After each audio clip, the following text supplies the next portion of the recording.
Hey now, this past weekend I attended the Batman Forever Schumacher Cut screening at Smodcastle Cinemas hosted by Kevin Smith. I'm going to use this video to recap and review the Schumacher Cut. I'll talk about some of the things that really surprised me about this edit, some of the things that were better or worse than the theatrical version. Of course, I'll get into tone. A lot has been written online about this being the darker, more serious version, a less family-friendly version of Batman Forever. And to some extent, I do agree with that. There's a lot of scenes in this version that deal with Bruce Wayne's traumatic history with his parents.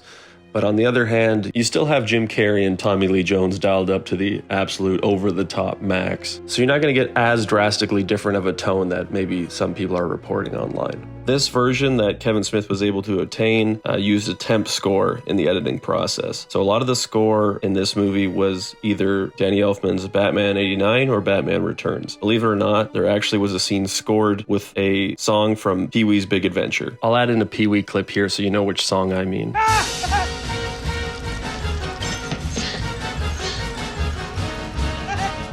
Now, it was really interesting to hear Danny Elfman's score over top of Batman Forever. That being said, I did prefer what Elliot Goldenthal did with the theatrical cut, and this just made me appreciate how he matched Joel Schumacher's tone and brought his own energy. Now to talk about what I think is the most positive change in the Schumacher Cut, it's the role of Two-Face. The Schumacher Cut begins with Two-Face escaping Arkham Asylum, and then soon thereafter we're at the Bank of Gotham for another large Two-Face scene that is expanded. That combined with deleted scenes lengthening out the first half of the movie. The Riddler actually doesn't even get into costume until maybe an hour and 5 or an hour and 10 into the Schumacher Cut. So for the first half of the movie, Two-Face is the only villain. It sort of balanced out the two villain roles which I preferred.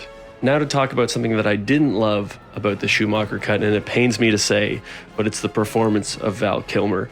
And let me clarify, I do love him in the theatrical cut, but in this version with the addition of multiple deleted scenes and some extended scenes, I found it did weaken his performance. There were a few notable things missing from this Schumacher Cut. One being the shot of Two-Face's hand catching a coin after he had fallen into the pit. Another thing missing is the following scene where Batman comes up to confront Riddler after defeating Two-Face. That is not in this version at all. In the Schumacher Cut, it goes from Two-Face falling into the pit right to the Arkham Asylum scene.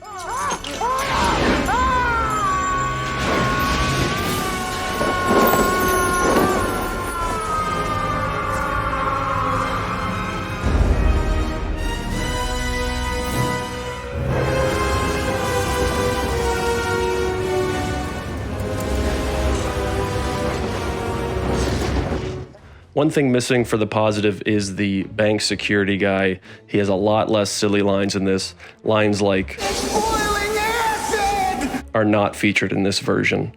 And the biggest scene missing for fans of campy Batman is Kung Fu laundry is not in the Schumacher Cut. The scene where Robin dries out his laundry using various methods of Kung Fu doesn't appear here.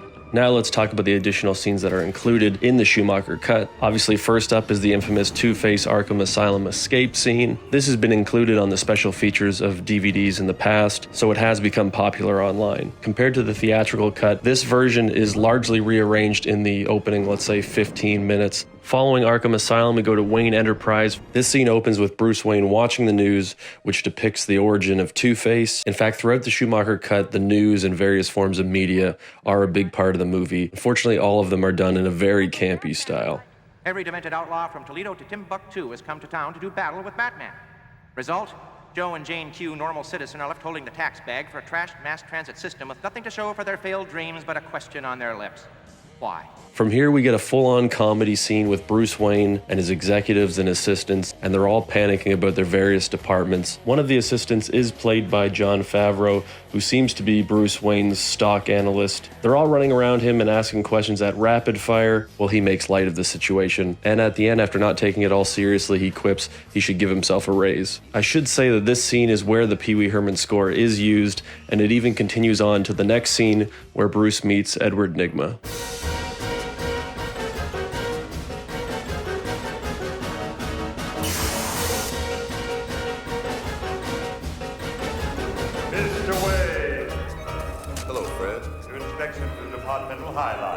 Oh my God, it's him?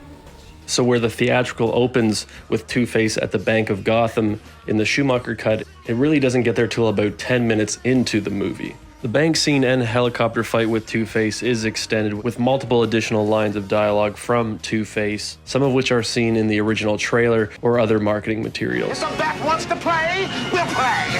The next major sequence that is in this version that I have not seen anywhere else is following the Two-Face and Batman fight in the helicopter when Batman is falling into the water. There is sort of a surreal flashback sequence where Batman is remembering the trauma of his parents as he's falling into the water. And you get a series of shots in flashes that sort of set up the subplot for the rest of the movie where Bruce Wayne is coming to terms with his past. I should mention almost all the scenes are slightly extended, either with an extra shot or two or some extra dialogue. But we'd be here all day if I went through them all in this video.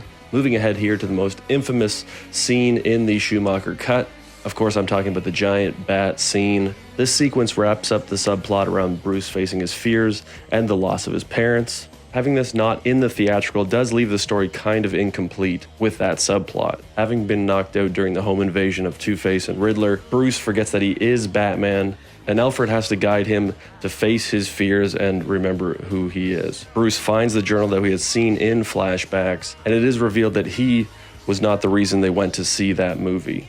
Now, facing his fears, he stands up to the bat that he has been envisioning this whole time, and it is an amazing costume by Rick Barry. I love the idea of this scene as a metaphor. Unfortunately, it is shot a little realistically, so it almost appears that Bruce Wayne does have a giant bat living in the cave. But had they gone more into the abstract nature of the giant bat and this metaphor, I think it would have been a great addition in the theatrical film.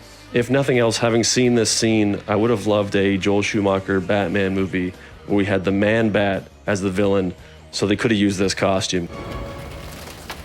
Master Bruce. I'm Batman, Alfred.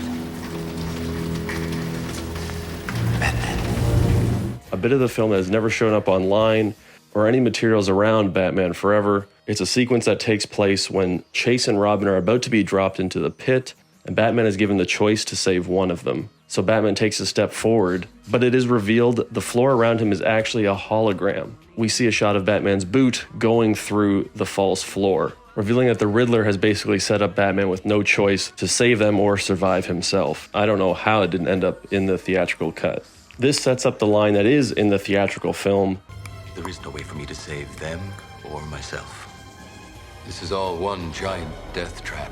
Now for the final major addition in the Schumacher cut is a final scene between Chase and Alfred following her visit to Arkham Asylum. This scene is very similar to the one between Vicky Vale and Alfred from Batman 89, but the difference I found is the tone in this scene is much more somber compared to 89, and I suspect that's why it didn't make it into the theatrical cut. Does it ever end, Alfred?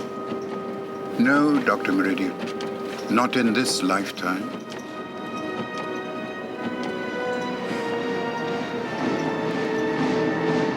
It was awesome to finally see the Schumacher cut after reading about it for so long, and of course growing up with Batman Forever. Having the screening at Smodcastle Cinemas with a bunch of people that were also very excited to see it for the first time was a thrill.